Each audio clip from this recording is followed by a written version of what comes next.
Hello, c'est Eve, bienvenue dans ton épisode Feel Good de la semaine, tes 10 minutes hebdomadaires pour ton bien-être.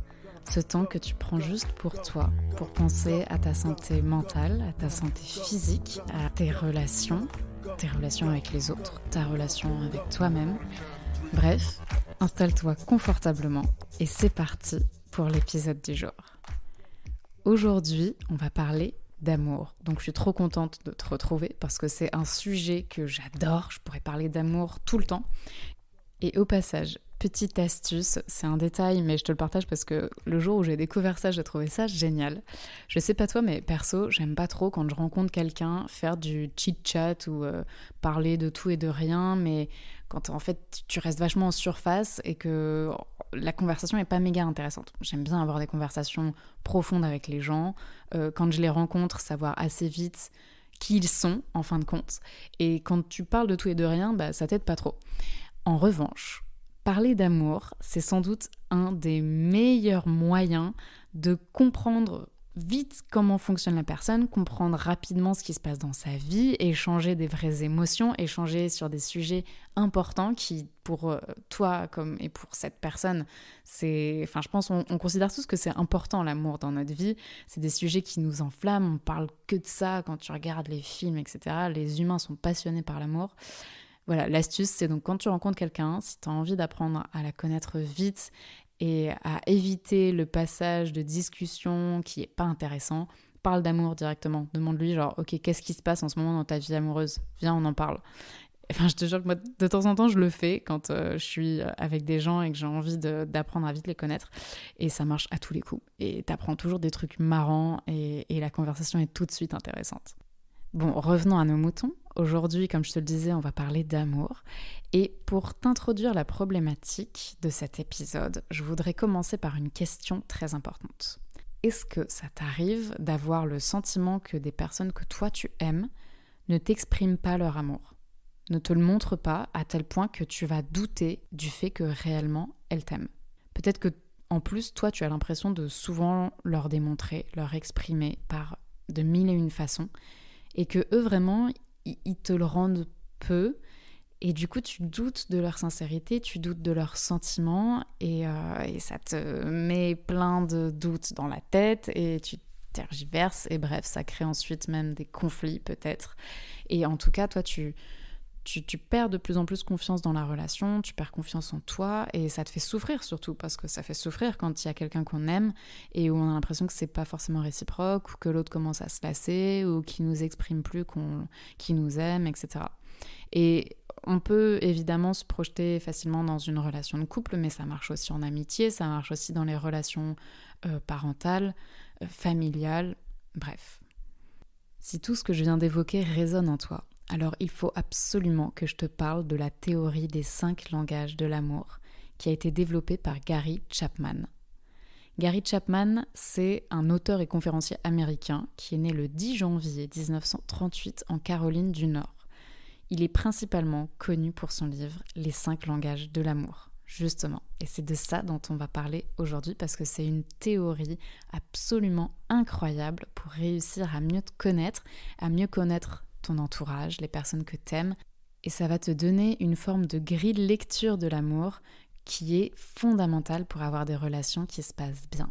Parce que selon cette théorie, il y aurait 5 façons principales d'exprimer son amour et de ressentir l'amour. Et le truc, très important, c'est qu'on n'aurait pas tous les mêmes langages de l'amour. Donc forcément, si tu parles pas la même langue que ton partenaire ou que ton parent ou que ton pote ou je ne sais qui, vous pouvez pas vous comprendre.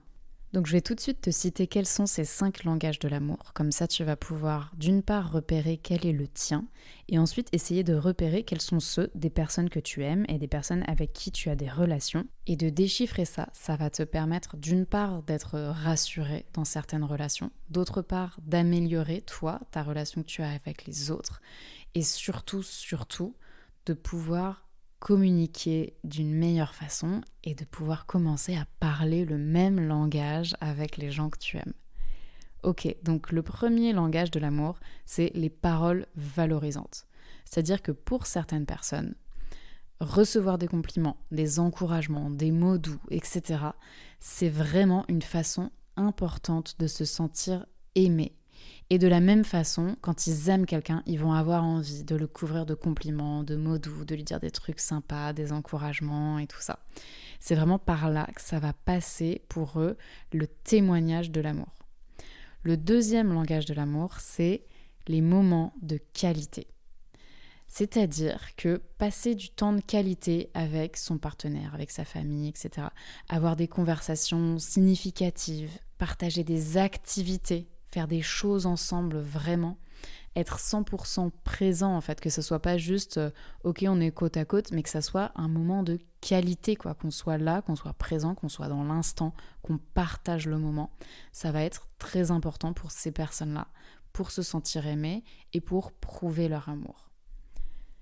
Troisième langage de l'amour, c'est les cadeaux, c'est-à-dire faire des petits gestes, acheter des petites choses, ramener des petits choses. Enfin voilà, ça passe par les cadeaux, quoi. Ça peut être des gros cadeaux ou des petits cadeaux, mais il y a ce côté de tiens, j'ai pensé à toi, je t'offre quelque chose, Un cadeau, c'est pas forcément quelque chose de matériel. Tout de suite, on va se dire ok, c'est les gens qui aiment les chaussures et les fleurs, j'en sais rien.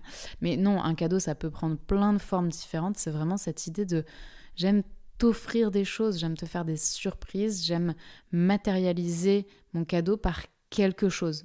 Et quand je le dis matérialiser, à nouveau, c'est pas à prendre au sens littéral, c'est simplement que tu utilises un médium. Donc ça peut être, je t'emmène en week-end, je t'offre ceci, je te fais une surprise sur cela, mais la surprise, ça va être un rendez-vous au resto ou autre. Enfin bref, cette idée de cadeau qui va être très importante. Donc pour exprimer son amour, faire des cadeaux à l'autre, et pour se sentir aimé aussi. Ça veut dire que la personne aimerait en recevoir beaucoup de cadeaux. À chaque fois, ça marche bien dans les deux sens. Quand ce langage de l'amour nous parle, c'est que pour nous exprimer notre amour, on passe par ce langage, et pour se sentir aimé, on a besoin que l'autre passe par ce langage. Et c'est là que ça peut être plus compliqué. Mais je vais revenir là-dessus après. Je termine juste avec les 5 langages de l'amour. Quatrième langage, c'est les services rendus.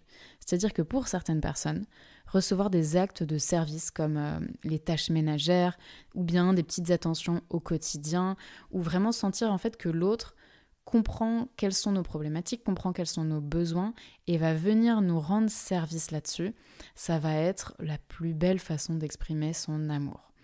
Et de la même façon, eux aussi vont avoir tendance à essayer d'aider l'autre, à rendre des services. Et vraiment, ça peut prendre 1001 formes de rendre des services, mais c'est cette idée de je t'accompagne dans tes galères, je t'accompagne dans tes objectifs, je t'accompagne dans tes projets et je te rends des petits services.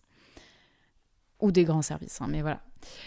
Et le dernier langage de l'amour, le 5e, c'est le toucher physique. Donc là, c'est toutes les personnes qui ont besoin de contact, qui ont besoin de caresses, de câlins, de gestes tendres, de juste un bisou sur la joue, une caresse sur la tête, un petit contact du bout des doigts. Ça n'a pas forcément besoin d'être des énormes contacts physiques, mais c'est les personnes qui vont avoir besoin de passer par le corps, par la sensation, pour se sentir aimées et pour exprimer leur amour. Et donc, comme je te le disais, on a tous des langages privilégiés. En soi, on a tous un petit peu les 5 langages, mais il y en a vraiment 1, voire 2 qui vont être plus importants pour nous. Et donc, selon la théorie des 5 langages de l'amour, au début d'une relation, on va avoir les 5 qui sont présents. Parce que t'es au début de la relation, t'es dingue amoureux ou bien dingue de la rencontre avec l'autre, tu penses vachement à l'autre, etc. Et du coup, ça passe vraiment par les 5 langages de l'amour. Et c'est pour ça que ça marche très très bien au début de la relation, parce que ça veut dire que les langages de l'amour prioritaires qui sont pour les 2 personnes sont nourris, vu que les 2 sont à donf sur les 5. Mais à mesure que la relation avance, on va se recentrer sur nos langages privilégiés. Et c'est là où ça peut commencer à causer des problèmes, parce que si les 2 partenaires n'ont pas les mêmes langages de l'amour, et dans 80% des cas, des couples, des relations, c'est le cas, on n'a pas le même langage de l'amour que notre partenaire, eh bien, on va commencer à créer des petits troubles, des manques, des doutes.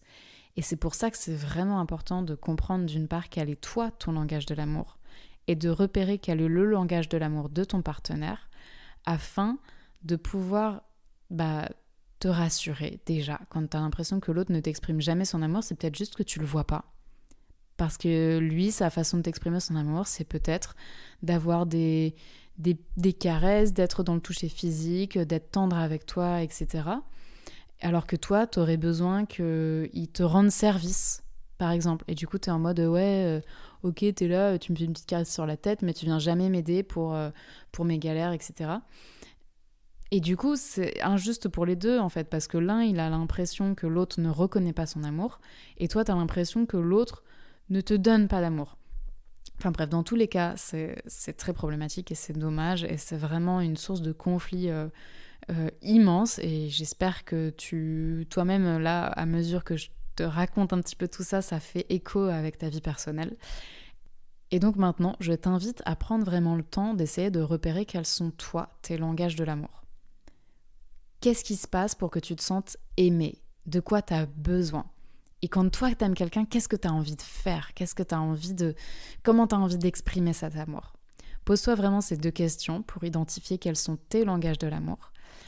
Et ensuite, une fois que tu as réussi à repérer, je t'invite à choisir une de tes relations. Comme je disais au début de l'épisode, ça peut être relation amoureuse, mais ça peut aussi être relation amicale, familiale. Et ensuite, je t'invite à te demander comment fonctionne l'autre. Quels peuvent être ces langages de l'amour privilégiés? Et honnêtement, la façon la plus simple de le découvrir, c'est de demander directement à la personne.